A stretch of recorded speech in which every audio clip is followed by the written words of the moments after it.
कक्षा 10 हिंदी के समस्त छात्र सर्वप्रथम बोलेंगे सरस्वती नमः। आप लोगों ने कल जो चंद्रलोक में प्रथम बार शीर्षक जो आप लोगों ने पढ़ा था सुमित्रानंदन पंत जी का, ये आपका कोर्स से इस वर्ष हटा दिया गया है और आज आप उसमें केवल चींटी शीर्षक ही है। आज आप आगे महादेवी वर्मा को आप लोग बोध करेंगे, इनके शीर्षक हिमालय को। तो सर्वप्रथम आप लोग संदर्भ देख लीजिएगा। छायावाद युगीन स्तंभ चतुष्टय की प्रमुख कवयित्री महादेवी वर्मा द्वारा रचित सांध्य गीत के हिमालय नामक शीर्षक से प्रस्तुत काव्य पंक्तियाँ जो हमारी हिंदी पाठ्य पुस्तक हिंदी से उद्धृत की गई। प्रसंग है हिमालय की महानता का वर्णन किया गया है। प्रस्तुत पंक्तियों में हिमालय की महानता का वर्णन किया गया है। सस्वर वादन के पश्चात व्याख्या है। हे चिर महान यह स्वर्ण रश्मि छू श्वेत भाल, बरसा जाती रंगीन हास, शैली बनता है इंद्रधनुष, परिमल मल मल जाता बतास, परिरागहीन तू हिम निधान। इतने की व्याख्या देख लीजिए। कवयित्री महादेवी वर्मा जी कहती हैं, हे हिमालय तुम अनादिकाल से महान हो। हे हिमालय तुम अनादिकाल से महान हो। ये तुम्हारी स्वर्ण रश्मि माने सोने की जैसी किरणें, श्वेत माने सफ़ेद, भाल माने मस्तक, रंगीन माने रंग से परिपूर्ण, हास माने हंसी, शैली माने पगड़ी, इंद्रधनुष माने इंद्रधनुष, परिमल सुगंधित, बतास माने वायु, मलमल माने लगना, शरीर में लगना, रागहीन राग से हीन, संगीत से हीन, हिम निधान माने हिमालय। देखिए फिर से, हे हिमालय तुम अनादिकाल से महान हो। यह स्वर्ण रश्मि जब प्रातःकाल, जब सूर्य की स्वर्णिम रस किरणें जब आपके सफ़ेद मस्तक को स्पर्श करती हैं, छू माने स्पर्श करती हैं, जब प्रातःकाल सूर्य के निकलने सूर्य की सुनहरी किरणें आपके सफ़ेद श्वेत मस्तक का स्पर्श करती हैं, तो वे उनकी सुनहरी किरणें बरसा जाती रंगीन हास, ऐसा लगता है कि वहाँ के दृश्य को एक रंगमय बना देती हैं, एक विशेष प्रकार की हंसी सी उत्पन्न बिखेर देती हैं। अर्थात कहने का भाव यह है, जब उसके हिमालय के मस्तक पर जो बर्फ से युक्त है, उसके मस्तक पर जब सूर्य की किरणें पड़ती हैं, तो उस बर्फ के अंदर, श्वेत बर्फ के अंदर सूर्य की रंग बिरंगी किरणें एक अनोखे दृश्य को उत्पन्न करती हैं। वह ऐसा प्रतीत होता है एक हंसी, सूर्य ने एक हंसी सी बिखेर रखी है और यही हंसी शैली बनता है इंद्रधनुष। इंद्रधनुष के रंगों से ऐसा लगता है हिमालय ने अपने सिर पर पगड़ी बांध रखी। परिमल मल जाता बतास, और प्रातःकाल जब सुगंधित वायु जब बहती है और हिमालय के उस कठोर शरीर को स्पर्श करती है, तो ऐसा लगता है एक विशेष प्रकार का वातावरण बन जा रहा है। पर हे हिमालय तू रागहीन है, राग से संगीत से हीन है, फिर भी हिम निधान, हे बर्फ के स्वामी हिमालय तू लग रहा है तू राग से हीन है। फिर आगे देखिए, सबका इतने का आप लोग काव्य सौंदर्य देख लीजिएगा। हिमालय का मानवीकरण किया है। कवयित्री महादेवी वर्मा ने हिमालय का मानवीकरण किया है। परिमल मल 3 बार आया है, तीनों के अलग अलग अर्थ हैं। यमक अलंकार भी है, अनुप्रास अलंकार भी है और रूपक अलंकार भी है। और भाषा शुद्ध साहित्यिक खड़ी बोली है। नंबर 3 गीत काव्य है, गीत छंद है। नंबर 4 मुक्तक शैली है। नंबर 5 है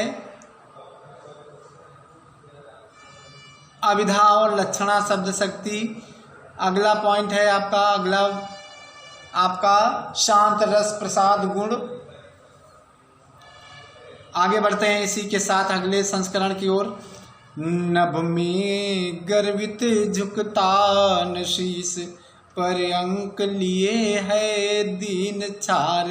मन गल जाता नत विश्व देख, तन सह लेता है कुलिस भार। कितने मृदु कितने कठिन प्राण। अब महादेवी वर्मा जी अपने हृदय में हिमालय के गुणों को अपने हृदय में बसाना चाहती हैं। इसका वर्णन करती हुई कवयित्री जी कहती हैं, हे हिमालय, आप नभ माने आकाश में आपका सिर गर्व से ऊंचा, सदैव ऊंचा बना रहता है। यह आपका शीश कभी न झुकने पाता है। और इस अंक माने गोद, दीन माने दुखी, छार माने राख या धूल, तुम इन दीन दुखियों के अर्थात दीन दुखी संसार में दीन दुखी लोगों की अपने गोद में सदैव इनकी धूल को लिए रहती हो। फिर इसको एक बार देख लीजिएगा। नभ में गर्वित झुकता न शीस। हे हिमालय, तुम्हारा यह गर्व से ऊंचा शरीर सदैव आकाश की ओर ही अग्रसर रहता है। आपका यह शरीर कभी झुकने नहीं पाता है।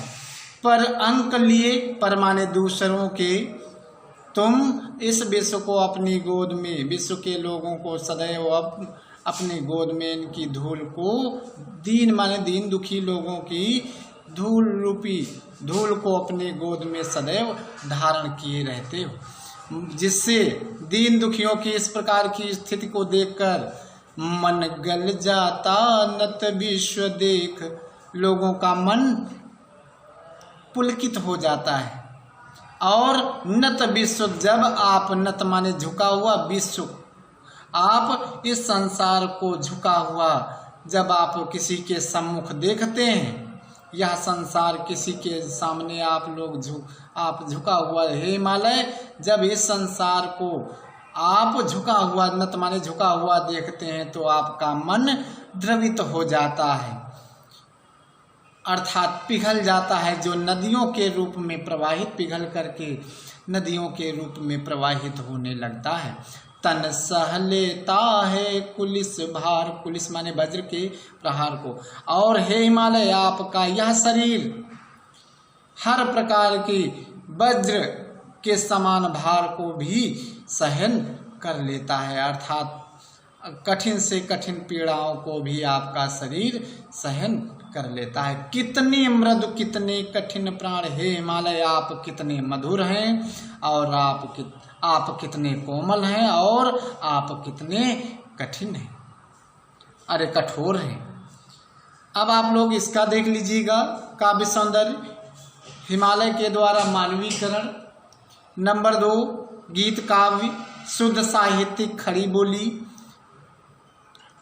अभिधा और लक्षणा शब्द शक्ति, प्रसाद गुण, शांत रस, अनुप्रास और उपमा अलंकार। और आगे बढ़ते हैं। टूटी है तेरी कब समाधि, झंझा लौटे सतहार हार। बह चला दृगों से किंतु नीर, सुनते जलते कण की पुकार। सुख में विरक्त दुख में समान। हे हिमालय, तुम्हारी यह समाधि, इसमें हिमालय की साधकता का वर्णन किया गया है। हे कवयित्री जी कहती हैं, हे हिमालय, तुम्हारी यह समाधि किसी भी स्थिति में कभी भी टूटने नहीं पाई।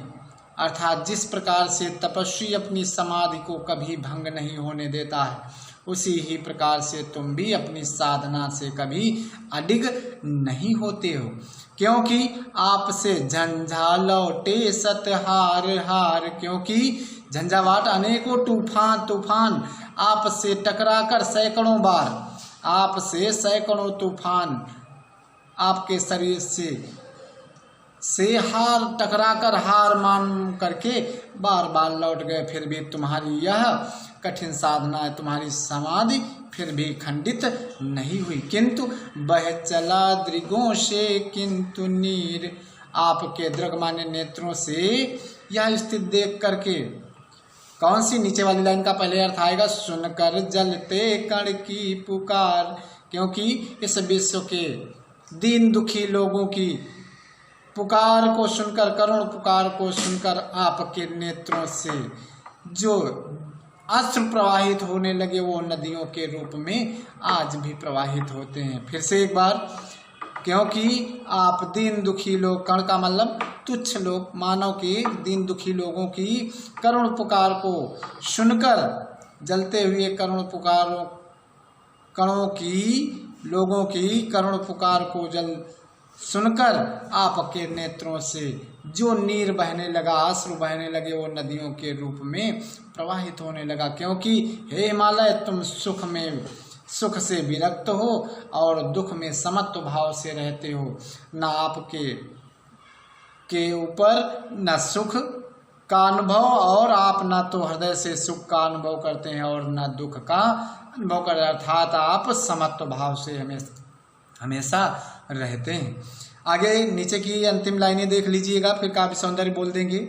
मेरे जीवन का आज मूक तेरी छाया से हो मिलाप, तन तेरी साधकता छूले, मन ले करुणा की था माप, उर में पावस द्रग में बिहान।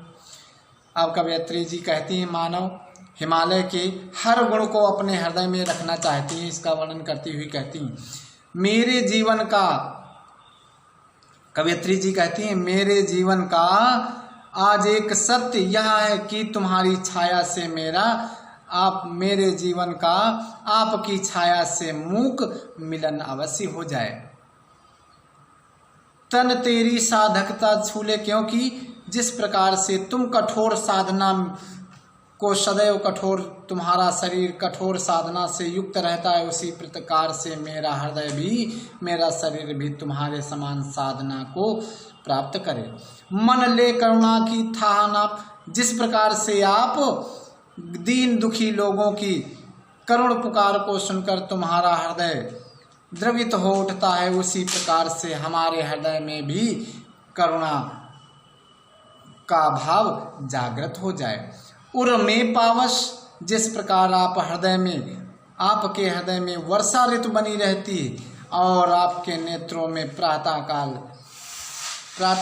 बना रहता है, उसी प्रकार से हमारे हृदय में भी दीन दुखियों के प्रति दुख अर्थात अश्रु और हमारे नेत्रों में प्रातःकाल का प्रकाश फैल जाए। हमारे हृदय में पावस माने वर्षा ऋतु होती है, और इधर दूसरे अर्थ में वर्षा का मतलब हृदय में पीड़ा। जिस प्रकार से आप हृदय में हमेशा दीन दुखियों के प्रति वर्षा के समान अश्रुओं को भरे रखते हो, उसी प्रकार से मेरे हृदय में भी हृदय द्रवित होता रहे और हमारे नेत्रों में आपकी तरीके से प्रातःकाल, जिस प्रकार से प्रातःकाल है उसी प्रकार से नेत्रों में प्रातःकाल का सवेरा अर्थात प्रकाश भरा रहे।